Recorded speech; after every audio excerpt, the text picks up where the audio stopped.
सीताराम सभी को। कैसे हैं आप सभी? आई होप आप सब अच्छे होंगे और स्वस्थ होंगे। तो आज हम वाचन के महत्व के नेक्स्ट पॉइंट्स करेंगे जो हमारे रह गए थे। पिछली वीडियोस में हमने आत्मविश्वास तक कंप्लीट कर लिया था। आज हम करेंगे आत्माभिव्यक्ति की योग्यता कि बच्चे में जो है आत्म अभिव्यक्ति की योग्यता आती है, वो किसके द्वारा आती है? वाचन के द्वारा। कहता वाचन शिक्षण से विद्यार्थी में अपने भावों व विचारों को अभिव्यक्त करने की योग्यता आती है कि जब वो पढ़ता है तो उसमें जो है अपने विचारों और भावों को अभिव्यक्त करने की योग्यता आती है।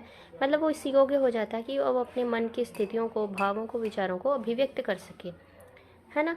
उसे वाचन का अभ्यास जितना अधिक होगा, जितना ज़्यादा वो प्रैक्टिस करेगा, अभिव्यक्ति की योग्यता उसमें उतनी अधिक विकसित होगी कि जितना जितना वो पढ़ेगा उसे उतना उतना ज़्यादा पता चलेगा कि कैसे किसी बात के बारे में बोलना है, कैसे किसी बात को बताना है।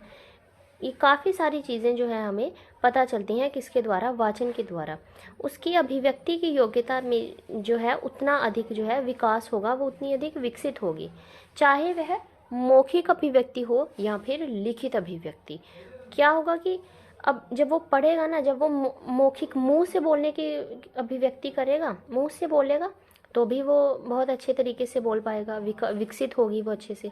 अगर लिखने में उसको करना होगा तो भी वो बहुत अच्छे से जो है आत्म अभिव्यक्ति कर पाएगा। नेक्स्ट है ज्ञान पिपासा की तृप्ति, कि उसके इंसान में जो क्यूरियोसिटी होती है ना ज्ञान को ज़्यादा से ज़्यादा प्राप्त करने की, तो वो क्या है? वाचन के साथ जो है उसकी पूर्ति हो सकती है। कहता वाचन व्यक्ति के जानने की इच्छा की पूर्ति करता है कि जितना जितना बच्चा इंसान पढ़ता है उसे उतना उतना ज्ञान प्राप्त होता है, उनकी जानने की जो इच्छा है वो उसकी पूर्ति होती है। जिस भी विषय के संबंध में वह जानना चाहता है उसका ज्ञान वह पढ़कर प्राप्त कर लेता है।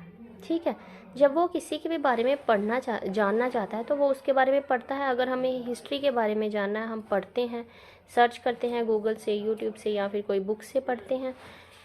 अगर हमें हिंदी के बारे में पढ़ना है तो हम हिंदी का पढ़ते हैं, इंग्लिश में इंग्लिश का पढ़ते हैं। जब हमें किसी भी विषय के बारे में जानना होता है तो हम उसका जो है रिलेटेड पढ़ाई करते हैं। जब हम उनका गहन अध्ययन करते हैं ना, तो उससे क्या है, हमें वह चीज़, उसका ज्ञान जो है प्राप्त हो जाता है। उसका ज्ञान वह पढ़कर प्राप्त कर लेता है। उस पर गहन अध्ययन व मनन कर अपनी जिज्ञासा जो है शांत कर सकता है। उस पर सोच विचार करके, उसका तर्क वितर्क निकाल के वो जो है अपनी जिज्ञासा जो है उसे शांत कर सकता है। इस प्रकार वाचन शिक्षण का विद्यार्थी के जीवन में बहुत महत्व है।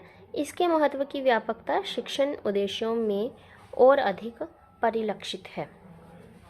तो इस तरीके से क्या है, वाचन का जो है बच्चे के ज्ञान की प्राप्ति में अत्यधिक महत्व है। जीवन में विद्यार्थी के बहुत महत्व है।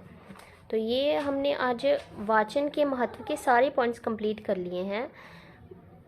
तो अब से मैं कोशिश करूँगी कि ज़्यादा से ज़्यादा एक ही वीडियोस में या 2-3 वीडियोस में ही कंप्लीट करवा दिया जाए, ज़्यादा से ज़्यादा पार्ट्स ना बने, ताकि कि आपका भी टाइम वेस्ट जो है ना हो बार बार वीडियोस देखने का हो।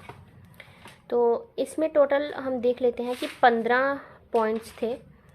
पहला था भाषाई कौशल में निपुणता, उच्चारण व वर्तनी, व्याकरण का समुचित ज्ञान, मानसिक व भावात्मक विकास, सामाजिक विकास, ज्ञानार्जन का साधन, साहित्यिक विधियों का आस्वादन, मनोरंजन का साधन, शैलीगत परिचय, शब्द भंडार में वृद्धि, भाषा का आदर्श रूप,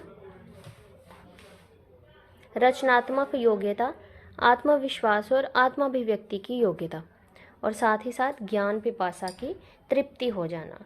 तो ये पॉइंट्स जो है हमने पढ़े थे, बहुत अच्छे तरीके से मैंने समझाने की कोशिश करी है। सो आई होप आपको समझ आया होगा। इससे हमारा ये टॉपिक कंप्लीट हो गया है। आगे बस थोड़ा सा रह गया, वाचन के उद्देश्य रह गए हैं और ये भी कंप्लीट है। वाचन की उसके बाद विधियाँ रह गई हैं, देन ये कंप्लीट है पूरा का पूरा चैप्टर। सो बहुत बहुत धन्यवाद। सीताराम।